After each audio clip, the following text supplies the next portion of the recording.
আসসালামু আলাইকুম। সন্ধে ৭টা বাংলাদেশ বেতার রাজশাহী। স্থানীয় সংবাদ পড়ছি দেবশ্রী মণ্ডল। প্রধান উপদেষ্টার বিশেষ সহকারী এবং গণভোট সংক্রান্ত জনসচেতনতামূলক প্রচার কার্যক্রমের মুখ্য সমন্বয়ক অধ্যাপক আলী রিয়াজ একদিনের সফরে আগামীকাল রাজশাহী আসবেন।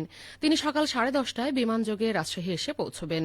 ওই দিন বেলা 11টায় রাজশাহী বিশ্ববিদ্যালয়ে গণভোট বিষয়ে জনসচেতনতামূলক প্রচার প্রচারণা সংক্রান্ত মতবিনিময় সভায় অংশগ্রহণ করবেন তিনি। আসন্ন জাতীয় সংসদ নির্বাচন ও গণভোটে নাটোরের বড়াইগ্রাম উপজেলার ৯৯টি ভোটকেন্দ্রের ১,৬০৯ জন ভোটগ্রহণ কর্মকর্তার পর্যায়ক্রমিক ৩ দিনের প্রশিক্ষণ আজ থেকে শুরু হয়েছে। আজ উপজেলার বনপাড়া সরকারি মহিলা কলেজে প্রশিক্ষণের উদ্বোধন করেন জেলা প্রশাসক ও নির্বাচনের রিটার্নিং অফিসার আসমা শাহীন। বড়াইগ্রাম উপজেলা নির্বাহী অফিসার লায়লা জান্নাতুল ফেরদৌসের সভাপতিত্বে অনুষ্ঠানে বিশেষ অতিথির বক্তব্য রাখেন পুলিশ সুপার মোহাম্মদ আব্দুল ওয়াহাব এবং জেলা নির্বাচন অফিসার মোহাম্মদ নজরুল ইসলাম। অনুষ্ঠানে জেলা প্রশাসক বলেন, অবাধ, সুষ্ঠু ও নিরপেক্ষ নির্বাচন আয়োজনের মধ্য দিয়ে নির্বাচন কমিশন গ্রহণযোগ্য নির্বাচন আয়োজনের উদ্যোগ গ্রহণ করেছে। একই সাথে জাতীয় সংসদ নির্বাচন এবং গণভোট অনুষ্ঠিত হতে যাচ্ছে। নির্বাচনী প্রশিক্ষণ গ্রহণের মাধ্যমে ভোট গ্রহণ কর্মকর্তাবৃন্দ তাদের উপর অর্পিত দায়িত্ব যথাযথভাবে পালনে সক্ষম হবেন বলে তিনি আশাবাদ ব্যক্ত করেন।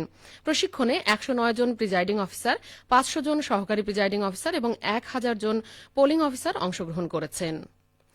জাতীয় নাগরিক পার্টির মুখপাত্র ও নির্বাচন পরিচালনা কমিটির চেয়ারম্যান আসিফ মাহমুদ সজীব ভুইয়া বলেছেন, গণভোটে হ্যাঁ ভোট দিন। গণভোট বিজয়ী হলে বাংলাদেশ যতদিন থাকবে সবাই এর সুফল পাবে।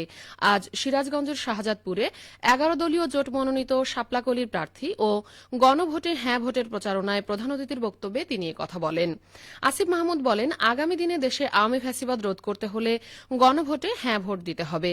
গণভোটের মাধ্যমেই জনগণের প্রকৃত মতামত প্রতিফলিত হবে। ত্রয়োদশ জাতীয় সংসদ নির্বাচন ও গণভোটে আইন শৃঙ্খলা রক্ষায় নওগাঁ জেলায় ২৯ প্লাটুন বিজিবি মোতায়েন করা হয়েছে। আজ জেলার ধামইরহাট বিজিবির বেইজ ক্যাম্পে এক প্রেস ব্রিফিংয়ে এ তথ্য জানান ১৪ বিজিবির অধিনায়ক লেফটেন্যান্ট কর্নেল আবদুল্লাহ আল মামুন।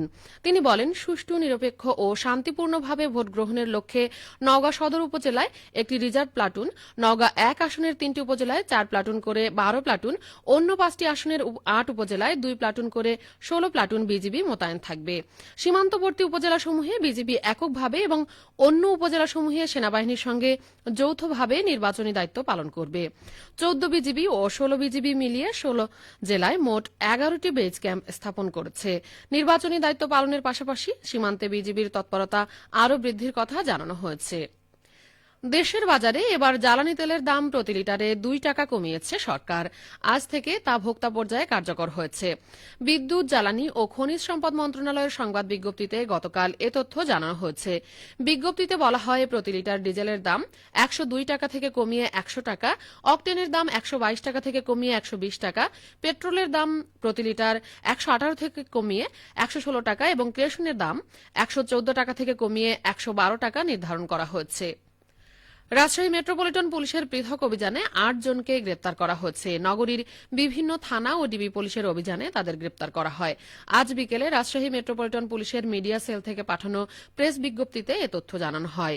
এর মধ্যে ওয়ারেন্টভুক্ত আসামি ১ জন, মাদক মামলার ২ জন ও অন্যান্য মামলার আসামি ৫ জন। গ্রেপ্তারকৃতদের বিরুদ্ধে আইনগত ব্যবস্থা গ্রহণ করা হয়েছে বলে জানানো হয়।